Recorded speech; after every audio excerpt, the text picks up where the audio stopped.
మనం అతివృష్టి, అనావృష్టి. అతివృష్టి అంటే అవసరానికి మించిన వర్షాలు పడటం. అనావృష్టి అంటే అవసరానికి ఎంత అవసరమో అంత వాటర్ లేకపోవడం. అతివృష్టి వచ్చినప్పుడు వరదలొచ్చి కుళ్ళిపోయి పంటలు పాడవుతాయి. అనావృష్టి వచ్చినప్పుడు పంటలకి నీళ్ళు అందక ఎండిపోయి పాడవుతాయి. ఇప్పుడు భారతదేశంలో మనకి ఆంధ్రప్రదేశ్ ఫేస్ చేస్తుంది ఇప్పుడు అదే అనావృష్టి అన్నటువంటి. అది ఒకవైపున సమస్య అయితే ఇప్పుడు ఇదే పరిస్థితి, కరువు పరిస్థితి బ్రిటన్ని కూడా పట్టి పీడిస్తుంది. ఈస్ట్ మిడ్లాండ్స్లో అలాగే వెస్ట్ మిడ్లాండ్స్ ఈ రెండు చోట్ల కూడా నీళ్లు లేవు, వర్షాలు పడట్లేదు, అవసరమైనటువంటి అక్కడ నదుల్లోనూ నీళ్లు లేవు.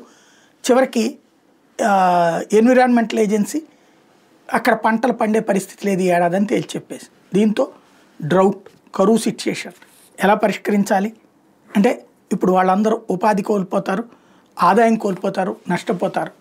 వాళ్ళకి ప్రభుత్వం పరిహారం చెల్లించాలి. అది పెద్ద సమస్య అక్కడ.